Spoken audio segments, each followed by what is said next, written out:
여러분, 혹시 이런 순간 있나요? 별일 없을 줄 알았는데 하루가 유난히 매끄럽게 흘러가는 날.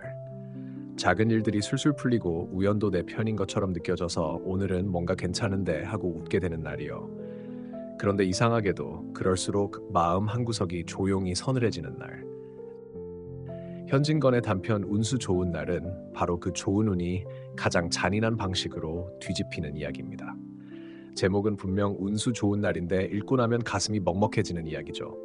자, 그럼 비가 추적추적 내리던 경성의 어느 하루로 함께 들어가 보겠습니다. 비가 옵니다. 눈이 올 듯 말 듯한 차가운 비. 길은 질척하고 사람들의 어깨는 잔뜩 움츠러들어 있어요. 이날 이야기의 주인공은 김첨지, 인력 거꾼입니다. 요즘으로 치면 사람을 태우고 돈을 버는 일, 그러니까 택시 기사와 비슷하다고 볼 수 있죠. 다만 이 일은 훨씬 불안정합니다. 손님이 안 잡히는 날엔 그날 끼니부터 바로 막히는 삶이죠. 그런데 오늘은 이상합니다. 아침부터 손님이 붙어요. 한 집 마나님을 전차길까지 모셔다 드리고 또 바로 양복 입은 손님을 학교 쪽까지 태워다 줍니다. 한 번에 30전, 한 번에 50전. 아침부터 벌써 80전. 여러분, 김첨지 같은 사람에게 80전은요, 그냥 돈 좀 벌었다가 아니라 오늘은 살아남겠다는 확신에 가까워요. 김첨지는 속으로 생각합니다. 이게 웬일이냐, 오늘 장사가 붙네. 그런데 동시에 그 기쁨 뒤에 붙는 그림자가 있어요. 집. 김첨지의 집엔 아내가 누워 있습니다. 그리고 3살짜리 아이, 개똥이도 있어요. 아내는 기침을 달고 살고 아이도 제대로 먹을 게 없습니다.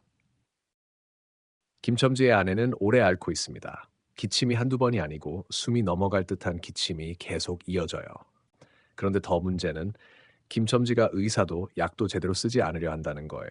그에게는 이상한 신조가 있습니다. 병이란 놈에게 약을 주면 재미 붙여서 또 온다. 가난 때문에 어쩔 수 없었던 마음이 이상한 고집으로 굳어버린 거죠. 그러다 열흘쯤 전 김첨지는 간신히 돈을 마련해 좁쌀을 사다 줍니다. 아내는 배고픈 마음에 서둘러 먹다가 체하고 가슴이 조이고 배가 아프다며 그 뒤로 급격히 상태가 나빠져요. 김첨지는 그때 화가 나서 아내에게 거칠게 굴고 심지어 손찌검까지 하죠.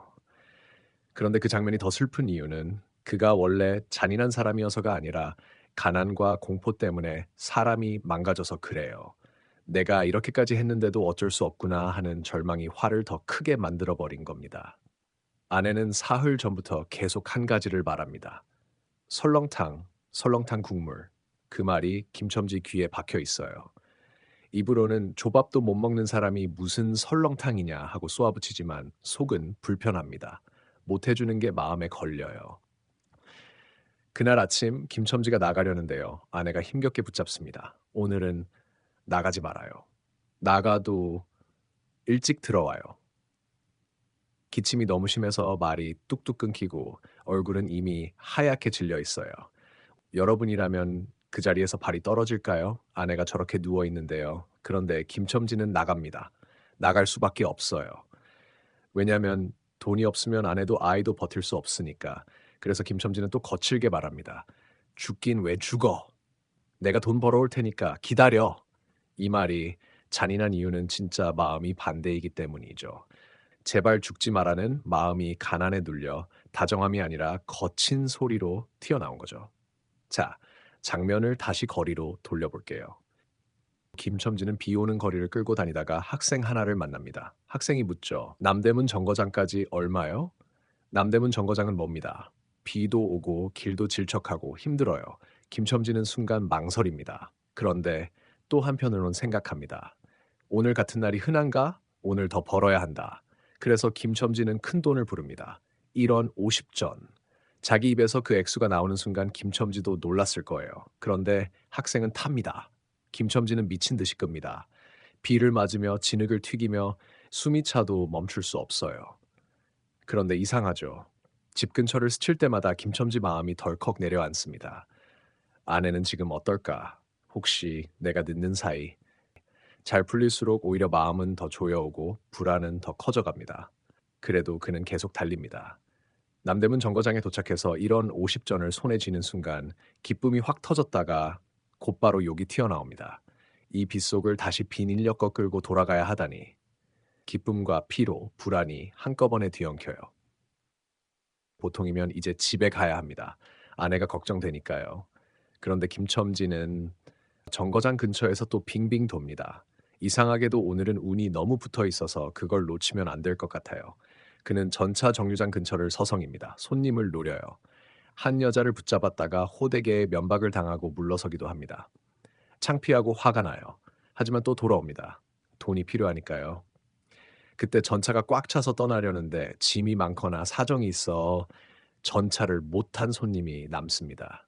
김첨지는 그 사람을 붙잡고 결국 인사동 쪽까지 태워다 주기로 합니다. 돈이 또 들어옵니다.